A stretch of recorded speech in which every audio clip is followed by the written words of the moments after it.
To answer a question, what is the right welder as a first welder for my shop? And I think that all depends really on your usage, like the type of things you're going to be using it on, and your price. Really the two main factors. For me, for my usage, it was small trailer stuff, brackets, exhaust piping, intercooler piping. So I needed something that was capable of welding aluminum, and, mild steel, stainless, that wouldn't break the bank. So I came to the conclusion that I was going to stick with no pun intended, a stick welder and a TIG welder. And usually that goes hand in hand with whatever machine you buy, but it also needed to do aluminum. So this video is going to cover kind of my deciding factors on that, but it's also going to cover some of the stuff I looked at as a beginning welder, stuff I learned as a beginning welder. And this isn't going to be super in-depth. It's just going to be a quick video covering why I chose this machine that you see here as my first welder, what I liked about it, and the things that I learned beginning to use it. So thanks for coming along on the journey. Hope you enjoy the video. Hey, so I wanted to make a video about how my shop moved into starting welding. And I wanted to make a video to see if anybody was kind of indecisive about what welder to get, what would be a good beginning welder for not a whole ton of break the bank money. And I wanted to kind of cover too some of the big things I learned as a beginning welder. And I am by no means, me or any of the guys in our shop are by no means, professional, expert, perfect welders. There's obviously a lot we still have to learn and a long way we have to go. But we've gotten good enough to where we can do our own exhaust work, brackets, stuff like that. So I kind of wanted to cover all of the small things that I learned that they don't really tell you when you're learning to weld, or if you're trying to do your own research, learning online, all the small little things you don't learn. So I guess that starts with our machine right here. So I was really indecisive about a lot of machines. My kind of specifics was that I didn't need anything to do really long jobs, like really long straight welds like body or anything. I needed it mostly for brackets, for pipe, small stuff like that. So I kind of straight off the bat, I went away from MIG or flux. I do have a little flux core welder, but it's pretty crappy. So the kind of things I was looking for was a TIG and stick. Probably suit my needs most perfectly. So I needed, most TIG machines will do stick as well, but the other thing that I needed as well was I needed it to weld aluminum for intercooler piping and stuff. So my choices were between this machine here, a Prime Weld, a Weld Pro, and a couple other brands. Long story short, what the kind of deciding factor for me was number one, the price, number two, quality of parts, number three, the amount of adjustments this thing has. So what I mean with price was that this thing costed me, I think it was something like $950 out the door. And it was just the machine. It wasn't the cart or the mask or the argon or anything. It was the machine, a TIG electrode, a stick electrode, a ground clamp, a foot pedal, and a finger pedal for the TIG torch. And it came with some small odds and ends as well, which I have just kind of set up here. Didn't come with that whole big box, just a few parts. But I'm not really going to be worried about an unboxing or anything like that. But let me show you what this thing does here. What really sold me on it was one of the amounts of control that it has. You can see it's got a TIG and stick function here, the AC and DC switch, which you can individually control frequency and balance. And I know a lot of this looks really confusing. Trust me, it was when I first started. But Little by little, you learn as you go with it. Really, the biggest thing you're going to be worried about is welding current when you start out.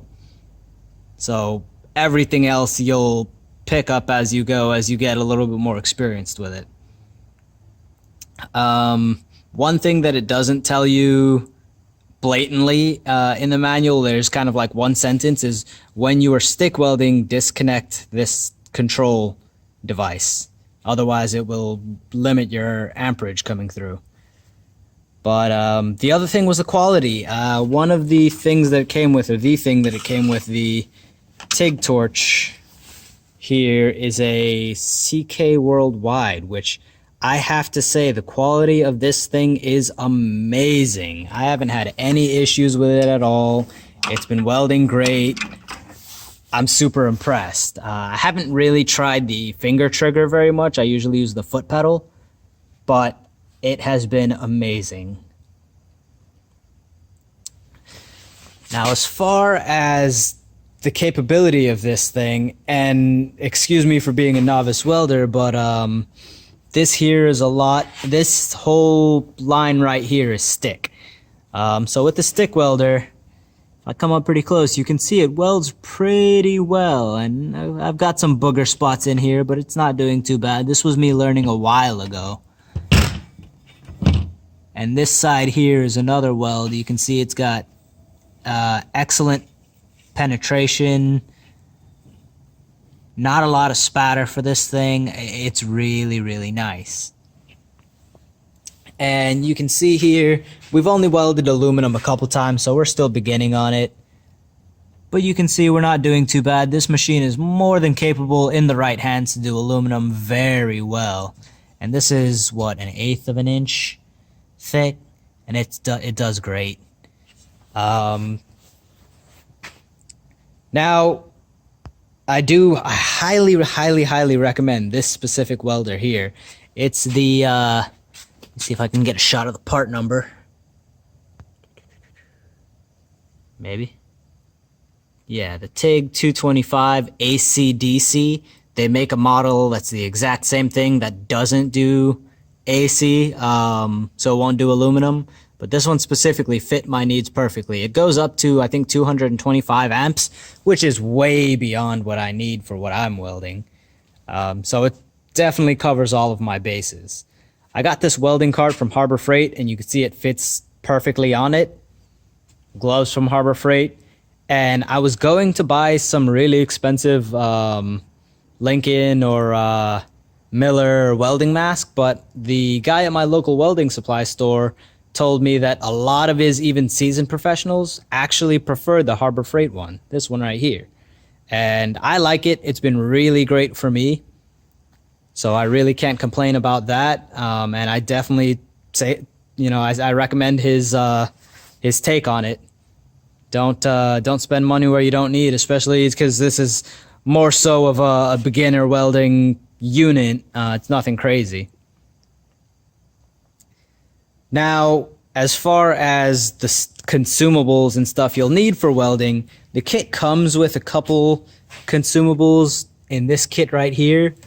Some of the back caps, the cups and collets. I bought this from my local weld supply store, so a couple of the pieces that came in there, it only came with like one more collet and one different size back cap. I don't remember which ones exactly. But what comes with the welder itself is enough for a beginner. However, I'll get into the different sizes in a second and why that's important, depending on your use of the welder. Coming back to this welder though, because I have consumables on here, I've got a couple rods back here. One of the things you want to make sure is that you have the correct rod for what you're welding. I've got one for mild steel. I think this one here is for aluminum.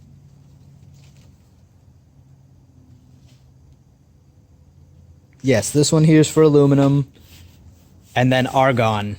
I actually have 2 tanks of argon, one here and one somewhere else in the shop, just so if I run one out, I can always switch and get a different one. And it works out pretty well. And I've got a couple sticks shoved in down here.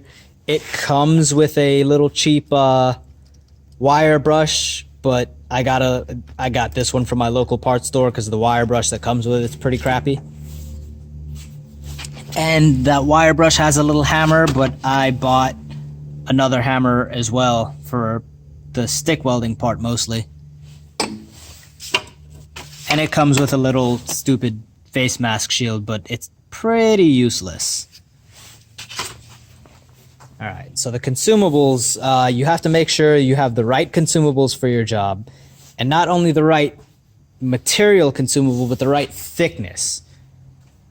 Which brings me to my electrodes. I think the machine came with a 1/8 electrode, and what I found is when I started practicing on exhaust stuff, I was blowing through almost immediately, and I didn't understand why.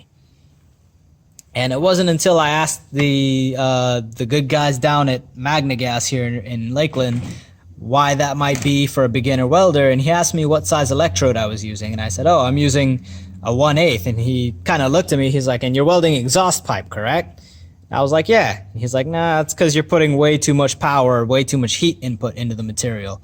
Switch down to a 1 1/16, drop your amperage down, and you should have a lot better luck, and I did. So that's one of the things they don't tell you is the thickness. You can see how much of a difference that is. The thickness of your consumables, the thickness of the material you're using to weld matters. That will determine what kind of amperage you're putting through, which means what kind of heat, which means how fast you're burning through things. And again, that also does depend heavily on the thickness of the material you're welding. This little thin aluminum here is going to take a lot less heat than this 1-inch square tubing. And as far as TIG goes as well, gas coverage. You want to make sure you have proper gas coverage, so you want to make sure you use the right size cup. I think I have a number 5 on mine. Yeah, I've got a number 5 on my machine right here, which is good enough for what I need. So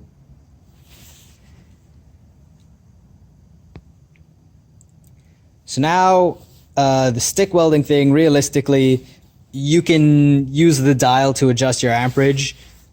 Just make sure you select the right tungsten, make sure your tungsten's clean and you're using proper technique, and you'll be doing a pretty good job. I was trying to find some exhaust piping that we were practicing on to show you what the welds were coming out to, but I may just include a picture since I don't have the piece of pipe on me or I don't know where it is. But this machine is really well suited for doing exhaust work and thinner metals. And now, speaking of exhaust, I've been asked if you can stick weld exhaust tubing. And the biggest consensus that I have was no. However, in my experience, I have had no problem stick welding exhaust with the right stuff. So when I first started stick welding, I was using this rod right here, which is a 1/8, pretty sure this one's an 1/8 stick of it's the same one as this, just bigger. E6013, just a whole lot bigger.